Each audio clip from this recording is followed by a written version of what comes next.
In Forza Horizon 6, there are many tough challenges, but I don't think any of them compared to this Drift Zone challenge. The Hakone Nanamagari is arguably the toughest challenge in the entire game. I bought somewhere around 50 to 100 cars and tested just as many drift builds trying to find the right car and tune to complete this. There was only one car and build that even came close to good enough to complete this challenge, so let me walk you through it. Okay, so if you come to the auto show, you're going to go over to Formula Drift, and it's this one right here. It's the number 64 Forsberg Racing Nissan Z. And it costs 200,000, but it's definitely worth it. And once you have it, you're going to pull it up and come up to upgrades and tuning, and then go to fine tuning setups. And then you're going to search for a tune. You're going to go to the code and you're going to type in 142001816. And then you're going to search. And it's going to pull up this tune. And this tune was the only tune that was good enough to complete the challenge. And you're going to go ahead and put this tune on the car. All right, once you have the car and the tune, you're going to come over to the drift zone and you're going to start at the top. Okay, so once you load up at the drift zone, before you even start, I want to go over my settings. So I have anti-lock off, steering standard, traction control off, stability off, and shifting manual. Make sure you have rewind on.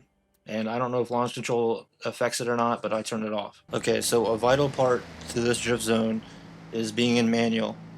And the way I did it is that I kept it in first gear the entire time. I didn't mess with changing gears at all during the entire run. When I was doing it, it just stayed in first gear, and it just helped me drift around the corners and bends and everything, and just how it worked for me. You can try shifting out of gears and stuff if you want to, but for what worked for me was keeping it in first gear the entire time.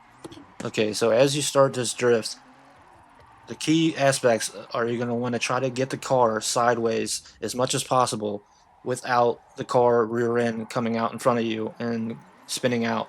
So kind of like that, as you go down, you just want to try to do that as much as possible. If you mess up, it's okay. Like clearly I just did.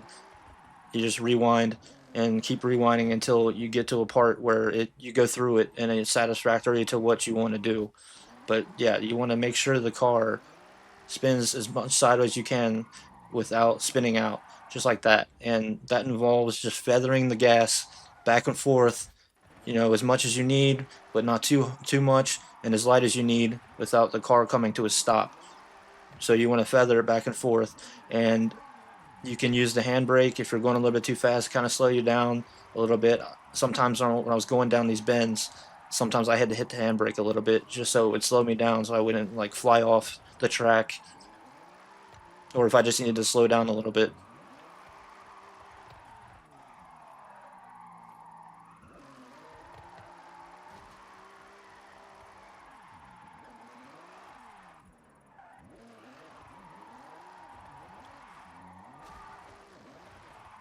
And as you can clearly see that I'm not an excellent drifter by any means.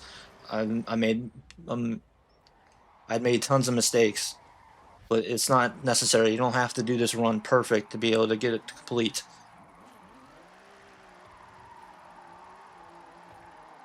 See, so there's some of the drifts that were done decently, and some of them I had to rewind a bunch of times.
Okay, so it's about here that you want to look at your score and see where it's at.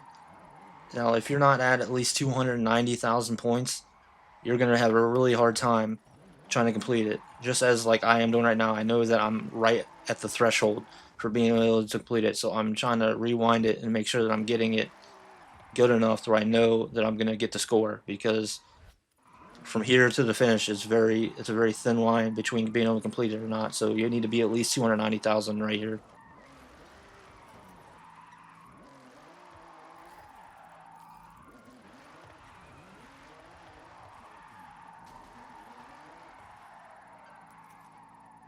Also, another thing to keep in mind on this last part right here, try not to rewind a ton, because when I was recording this, I kept trying to rewind it a bunch. There was a couple different runs where I tried to rewind it a ton at the end, or whatever reason. I guess the game knows, and it'll fail you if you try to rewind too many times. So yeah, that is the Hakone Nanamagari Drift Zone challenge. It is very difficult, and I know a lot of us are struggling to get it done. It took me forever to get it done. I'm glad I finally did. Hopefully this video helps anybody that hasn't completed it yet and are struggling. Hope you guys enjoyed the video. Thanks for watching. Take it easy.